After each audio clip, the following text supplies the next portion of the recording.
This week, Netflix put out their newest Netflix movie that only cost $320 million. Did you hear what I said? $320 million for a movie crapped out on Netflix that not a lot of people are really talking about. I haven't heard one positive review for the film. The only positive review I heard was, it was okay.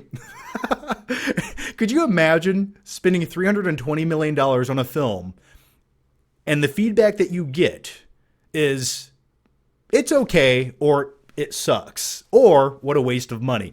Imagine how many great original films you could create for $320 million. For example, and this is just one example, Avengers Infinity War costs less money than Electric State does. And keep in mind, in Electric State, all you do is get Chris Pratt doing his best Chris Pratt performance, which sort of feels like Star-Lord at best. But you don't even get the Avengers saving the day. No. You just get Millie Bobby Brown and Chris Pratt hanging out together in this alternative post-apocalyptic dystopia. But the corporations want you to put on these VR headsets to live in an alternate reality, and you just get fat and bloated and you sit on the couch and that's your existence. But Chris Pratt and Millie Bobby Brown will save the day. And when it comes to this movie, the concept doesn't sound bad by any means. And the best way I can sort of compare it to another movie that's come out in the last 5, 6, 7 years that also had a very large budget and it had some talent backing it. And by talent, I mean one of the best directors of all time, Steven Spielberg. But that movie was called Ready Player One. And that film at times is entertaining, and the concept on paper sounds awesome. And if you went and talked to 12-year-old me, I would think that would sound like the best movie I could ever see. But the execution of it, it just sort of falls flat and feels a bit soulless. And there's something about translating that VR experience that onto the big screen that just, it's not that interesting to watch, is it? It's like, okay, the worst case scenario in some dystopian future, and we're already heading there. I mean, we basically look at screens for 90% of our day. So what if everyone puts on a VR headset and no longer talks to each other? That almost sounds like a beautiful existence to some degree, because everyone who wants to live in that reality can. Everyone who doesn't, you just take it off and you go outside and do whatever you want. If you don't have the self-control to do it, well, that's on you. You shouldn't have to take it away for you to actually go outside and enjoy the sunshine. And speaking of that, halfway through the Electric State, which we did watch Friday afternoon or Saturday, I think we watched it Saturday afternoon. Halfway through that film, I felt nothing. The only thing I felt like doing was turning it off and going outside and staring up at the sun to enjoy my life. It's so flat. It's so soulless. And you can definitely tell the majority of the money went into the CGI robots who all feel like cartoon characters from a Saturday morning cartoon show. And at one point, Mr. Peanut shows up. I'm not joking with you. Literally, the character Mr. Peanut from Planters Peanuts shows up, and he's the leader of this robot army that exists in this mall in the desert. And when he was giving a speech at one moment in the film, I thought to myself, is this really happening? And once again, they spent $320 million on this. Now, this is directed by the Russo brothers, who directed Avengers Infinity War, Endgame. I love both of those movies. They directed some other Netflix films like Extraction. But really, when it comes to their filmography, they don't have a lot of critical success in past films. They also directed that really, I think they produced it, or did they direct it, that really bad Tom Holland movie called like Cherry, about a army veteran who robs a bank, and you get a POV shot of Tom Holland's asshole in the film at one point. That's all I remember about that movie. Also, the thing I wanted to mention about Chris Pratt in this movie, which by the way I already said, he sort of just plays Chris Pratt, is he reminded me of Kurt Russell from Big Trouble in Little China ever so slightly in this film. He just kind of looked like him with his like mustache and goatee and his like crazy hair, and plus he's driving a semi and he's a smuggler in the movie. I just got very strong Kurt Russell vibes from Big Trouble in Little China.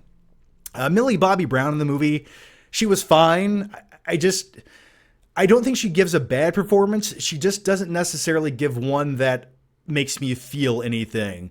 And as far as that early 90s, mid 90s nostalgia, I was trying to love it. I was trying to get immersed into it. Early on in the film, there's a scene where there's a whole bunch of like early 90s gimmicky products in this cave where Chris Pratt hangs out with a robot.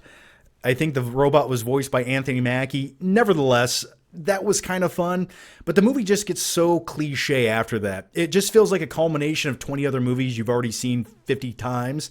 There's a bounty hunter played by Giancarlo Esposito, who, his character in this film felt like the same character that he played in Captain America Brave New World. He shows up for a couple scenes. He is sort of a bad guy, and then he changes his tone ever so slightly. And his character is so one-dimensional. And his character's name is the Butcher, I think. So there you go. But the main villain of the film is Stanley Tucci, and his main motivation throughout Electric State is he has mommy issues. And the reason he wants to live in a VR reality is just because his mom isn't crazy in this version. She's making cannolis and she's a loving mother. That is his driving motivation. But on a side note, I need to talk about Stanley Tucci just for 1 second. Have you ever seen the movie? Have you ever seen the movie? I'm sorry I'm laughing. It's not a movie you should laugh at. But have you ever seen The Lovely Bones, directed by Peter Jackson, where Stanley Tucci also plays the antagonist? And I use that term very lightly, antagonist. By antagonist, I mean predator against children. But anyway, ever since that movie, I just cannot like Stanley Tucci. I know he's a great actor. He's a great guy. But every time I see Stanley Tucci, I just see his character from The Lovely Bones. And I'm just hoping that he gets stabbed in the eyeball with an icicle. Am I the only one? Let me know down below. But in this film, he just plays generic bad guy who wants to control the planet. He's the master of this corporation.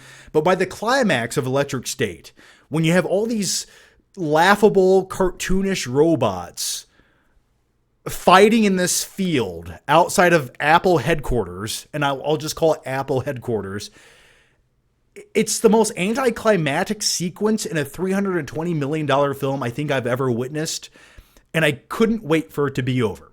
So those are my quick thoughts on Electric State. If you guys watched it, let me know down below. I do not recommend watching this movie, and it just baffles me that movies like this still get made by Netflix. I don't know the logic. I don't know the reasoning behind it. I don't know if they're consulting test audiences and asking them, hey, what kind of movie would you like to watch for $320 million? We have the money. We can hire anyone that we want. But this is what they give you. A movie that no one will remember or talk about in 3 more days after it was released. This movie doesn't even belong in the theater. It has this weird phenomenon. It looks expensive, but at the same time, it looks like it was made for streaming. And I think that goes to the flat look of it and how dull it is and the lighting at times. It's a baffling experience, and I just don't understand where all the money went for this movie. I would rather see 20 other original movies than just one big blockbuster bomb of a movie. So those are my thoughts. Leave yours down below. Blu-ray Addict says the Russos also directed Gray Man. Yes, they did. 00 says Stanley Tucci invented Captain America. I guess you're right. That is his one redeeming quality. You're right, he did. Tony says Electric State was visually stunning, but it was not a good story. Oh, no.